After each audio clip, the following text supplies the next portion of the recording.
Payment for Environmental Services, or PES, is a market-based approach where it incentivizes service providers, such as upland farmers and indigenous groups, through their efforts in protecting the natural resources, through their sustainable farming practices, and their efforts in rehabilitating the degraded areas, to protect and enhance valuable environmental services like clean water provision, biodiversity conservation, and carbon sequestration.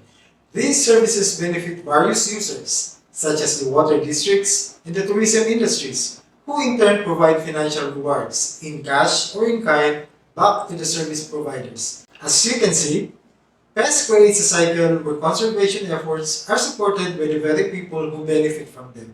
This promising approach offers a flexible strategy to promote both environmental protection and sustainable development.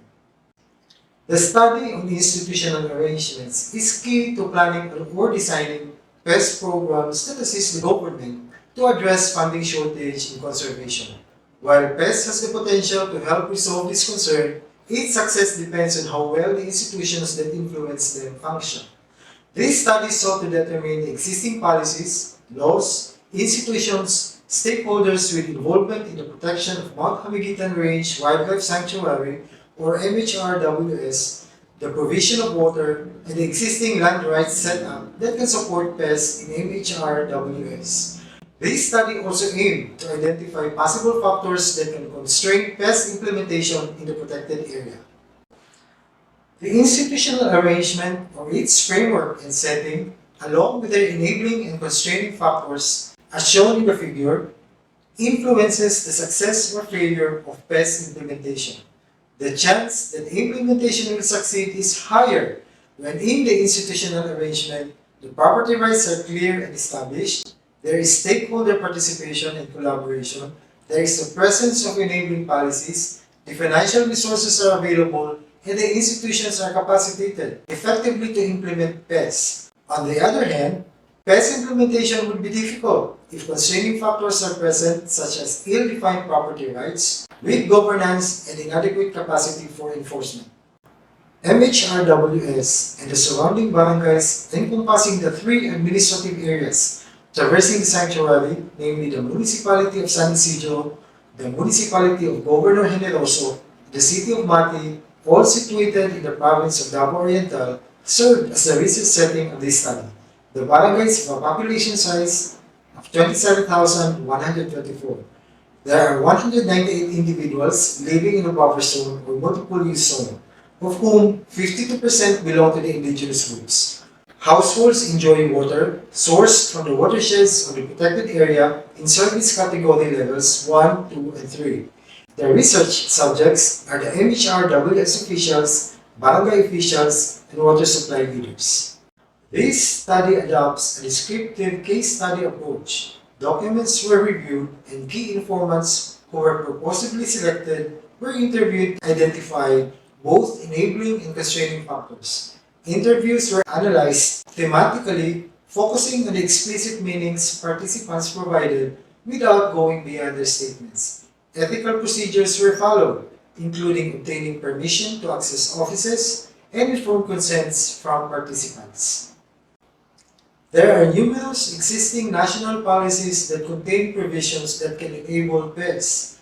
Executive Order 318 emphasizes the sustainable forest management and endorses the appraisal and valuation of forest resources. Related policies like Executive Order 263 support community-based forestry management, which grants local communities access to and responsibility for forest resources. Republic Act 7160, or the Local Government Code of the Philippines, underscores shared responsibility among local government units for ecological balance. Republic Act 7586, or the National Integrated Protected Area System Act, or NIPAS Act of 1992, establishes the Integrated Protected Areas Fund, offering financial support for protected areas. The Republic Act 9303, or the Mount Hamiguitan Range Wildlife Sanctuary Act of 2004, directs the LGUs to adopt approved management plans for the protected area.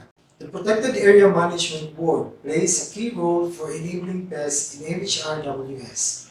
Their authority to approve plans, agreements, and payment schemes, along with the control over fees and access to dedicated funds, strengthens the legitimacy and practicality of implementing PES within the legal framework. The indigenous groups relinquished claims for country inside MHRWS. This absence of ancestral domain claims within MHRWS simplifies PES implementation by potentially avoiding conflicts between government and indigenous communities, thus could make establishing PES easier. MHRWS presents a favorable landscape for implementing PES due to existing land tenure arrangements like Certificate of Stewardship contracts, community-based forest management agreements, and protected area community-based resource management agreements, all promoting sustainable land management. Additionally, the historical connection and cultural practices of indigenous communities make them natural stewards, and their potential collaboration alongside respect for the rights and traditions can significantly contribute to successful watershed conservation through PES initiatives. The prospect of PES implementation in MHRWS faces a data challenge. Local water associations lack crucial data on water management and pricing. This can hinder the design of an effective PES program for watershed conservation.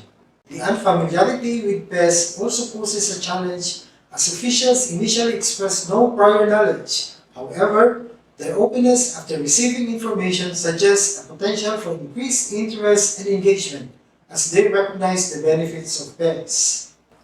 Changes in government leadership can threaten a successful implementation of PES. Political support is crucial for PES, and new leaders might have different priorities, slowing down progress or even jeopardizing the entire initiative. Assigning new agency heads during these transitions can further disrupt trust and participation from stakeholders. All the enabling factors discussed emphasize optimism for PES implementation to advance. Though possible challenges are perceived, these can be overcome with targeted interventions focusing on information and education campaigns, data management, and advocacy for continuity of initiatives. From the results of the study, the government, through the leadership of PAMB, can leverage on existing PES enabling policies of the government, strengthen PAMB's function, collaborate for active engagement with the indigenous communities and other stakeholders. Awareness campaigns can be conducted to educate the local communities about the advantages of PES as a watershed conservation strategy and conduct capacity building for water supply officials or local leaders regarding program implementation. In addition, it is recommended to enhance data recording and utilization, and to establish ways to help ensure the continuity of plans for the program regardless of changes in government administrations. All of these efforts will help create an enabling environment for PES for watershed conservation to advance, as well as benefit other conservation initiatives for MHRWS as a protected area.